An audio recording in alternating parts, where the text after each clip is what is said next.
So y'all know why y'all are here. Y'all know why y'all are here. Everybody knows why y'all are here because me as a Laker fan, I had to sit here and yet again get disappointed by a franchise that has been making questionable decisions over the past like 3 or 4 seasons. And they have been sitting here teasing us over and over and over again about trades that they're going to do because as we know, the Lakers have been fairly underwhelming this season, hovering around 500, right now in the play-in spot. A team that was projected to be competent this season, playoff bound this season, is still questionable and up in the air. And there's been a lot of things circulating around this roster, this franchise, what they're going to do. The biggest conversation has been centered around D'Angelo Russell being traded because it seems as if like the contract that he signed, that what was going to happen, right? And D'Angelo Russell being traded for Dejounte Murray. Then it was Zach LaVine at the beginning of the season. Then after a lot of that stuff didn't materialize, we were talking about role players, right? That's what everybody's been talking about. So here we are. And trade deadline comes and goes, and it's been reported several times that the Lakers are expected to keep the same roster. And everybody thinks that I'm going to be upset. We also got to put in here as well that Vanderbilt could potentially be gone for the entire season as well. If he does come back, probably won't be 100% healthy. But the Lakers, knowing all that, still did absolutely nothing. They decided to do nothing. And it has resulted in where we are today, which is a team going into the second half of the season with the same roster that has been doing absolutely nothing. So people want me to rant and rave about it. Oh, I know Lowe's gonna do. I know Lowe's gonna say. Honestly, this is not a surprise. First, let's talk about why they didn't trade for Dejounte Murray. For people who don't know, the Hawks also didn't trade anyone either, and they decided to keep Dejounte Murray. Now, when I see that, especially for the people out there who are up in arms, oh my God, Jeannie and Rob, I need their head on the stake.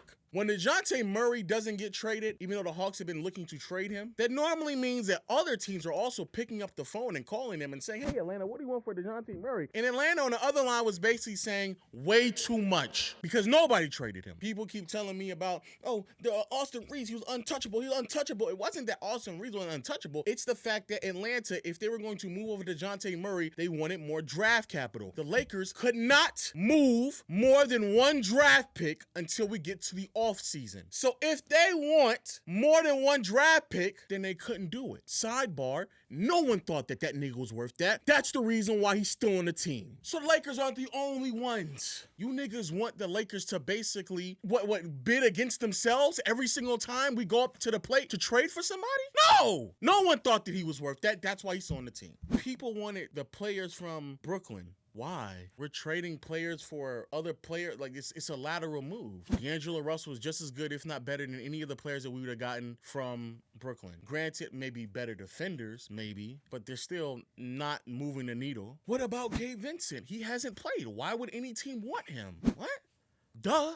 Spencer Dinwiddie, who wants him? The problem is the Lakers have they have the exact same makeup of the players in the backcourt right now with D'Angelo Russell and Austin Reeves. And I don't think any of you niggas have actually seen the shooting splits of Spencer Dinwiddie this year. Why would you want him? I've been telling everybody for the last month and a half, the Lakers should not be going after stars. They should be going after complementary pieces. One of which is Alex Caruso. The Bulls didn't trade him either. So why do you think the Lakers can just clap their hands, snap their fingers, rub their palms together, and a nigga who's not being traded is now in their jersey? How does that happen? What the fuck do y'all niggas want? How could you niggas trade for things that aren't being traded? Now, there are 2 players that were traded that I think the Lakers should have went after. And I don't know, they could have went after them, but 2 of them are Bojan Bogdanovic and Gafford. Those 2 I am a bit concerned with, especially Bogdanovic. That was a player that, in particular, I was saying religiously that we should have gotten. But everybody else being up in arms about us not getting a 3rd star, newsflash, nigga. We have a coach who can't maximize the 2 that's on the team right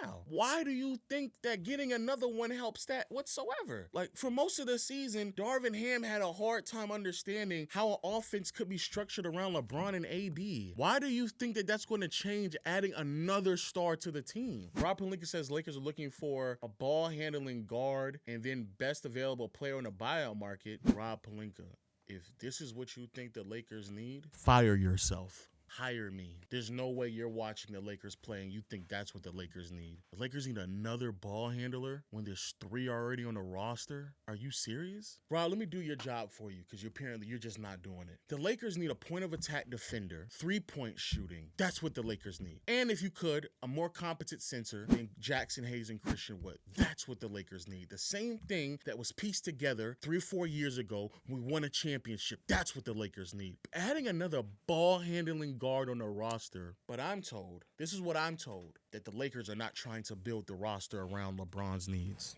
You think that's what it's fine, cool. Anthony Davis may need more ball handlers, but he needs passers. Adding Spencer Dinwiddie to this team, because I've seen those reports, are stupid. That's dumb. That's idiotic. The Lakers defense has been slipping, and you think we need more ball handling? No, we need more 3-point shooting. We need more floor spacing. Better yet, since you didn't trade for somebody, fire that nigga Darvin! Bring in Terry Stotts. Bring in me, nigga. Do something. It's the other thing I had to just talk about. Because Real Talk was on the phone with me. He was talking, oh man, was LeBron gonna leave? He was gonna leave anyway. LeBron was going to leave anyway. Newsflash to you niggas. He doesn't stay. He doesn't. Why? And to be fair, why would he? LeBron does the same thing that he always does. Comes on a roster, makes trade demands. People don't want to hear it, myself included, but the Russell Westbrook trade, not Russell Westbrook, closed the LeBron title window for the Lakers. Yeah.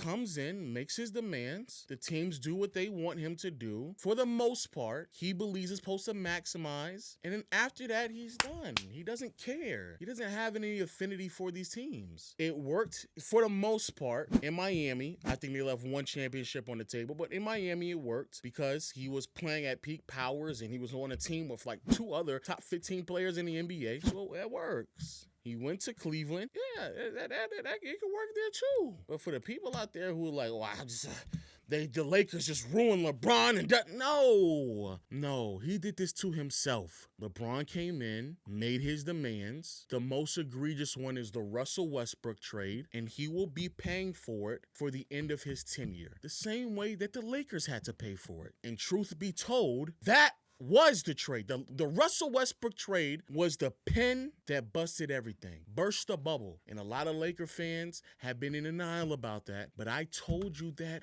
when the trade fucking happened. I told you that. Welcome to the reality that I have been yelling about for the last 3 years now. That's how trades works. That's how it happens. When you trade for somebody who's making 30 plus, 40 plus $1 million, you have to lose assets in the process and you can't sign valuable pieces back. That's what happens. And when it's time to move off of him, you receive what you can in return because no one, and I do mean no one, who's trying to compete or give up anything of value wants Russell Westbrook on their team for that much money. That's it. So this is the reality for the Lakers. And it's going to stay that way until the LeBron era is done. When it's done and over, then we can start making adjustments. As I told you, there's reports already been broken about how the Lakers are reportedly optimistic about their chance of getting Donovan Mitchell. Who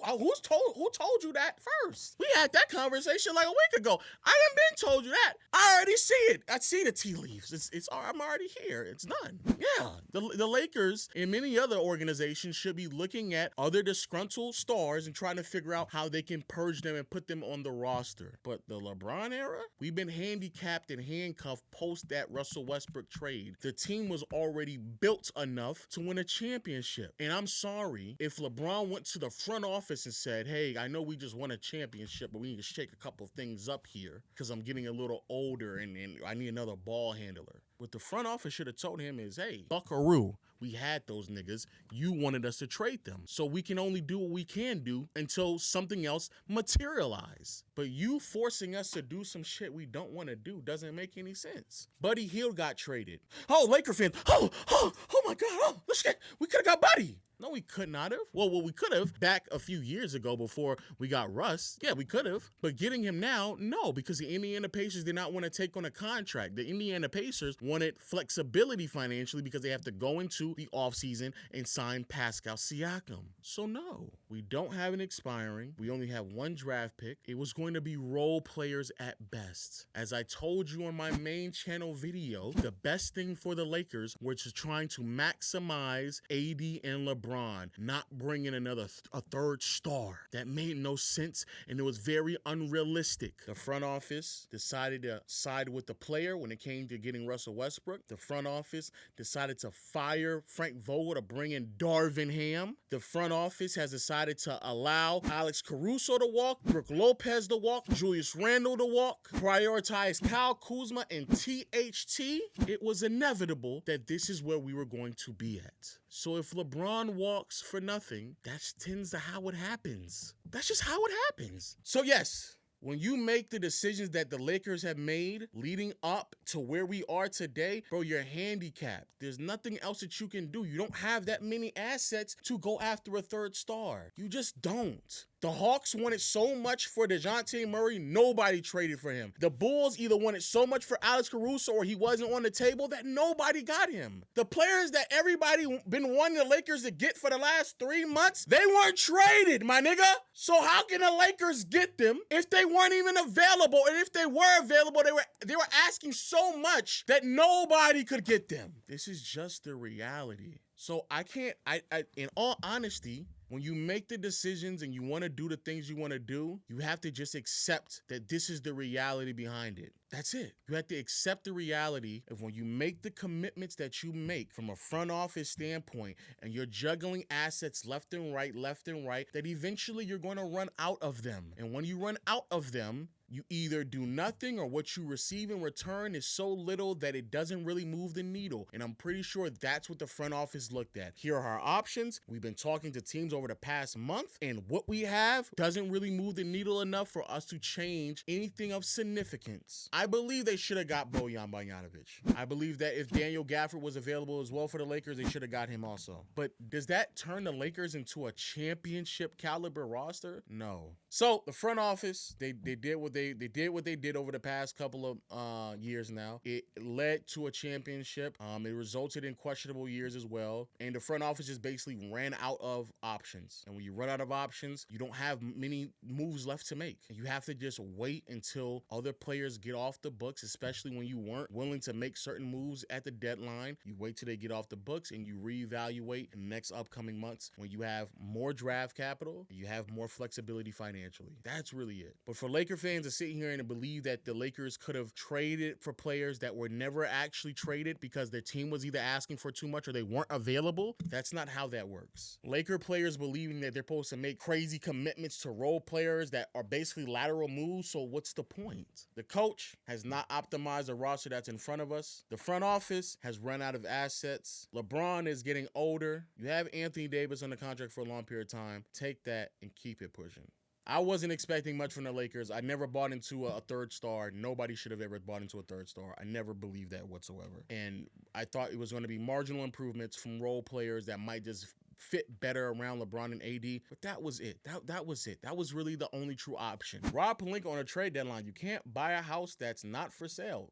Thank you. The other part about it is that y'all niggas believe everything on Twitter. Anything that somebody puts out, you niggas believe it as truth. They can just say, oh yeah, Alex Caruso's available for the Lakers and they're in real steep trade talks. Nigga, unless it's sham or Woj, I don't believe any of it. They're just yapping. Brook Lopez walked for nothing. Randall walked for nothing. Caruso walked for nothing. Zubac was traded from Muscala. Prioritized THT and Caruso. Traded KCP, a part of the Russell Westbrook trade. Like a lot of the things that the Lakers would need, they had it on the roster at one point, and they let it either walk for nothing or they end up getting worse.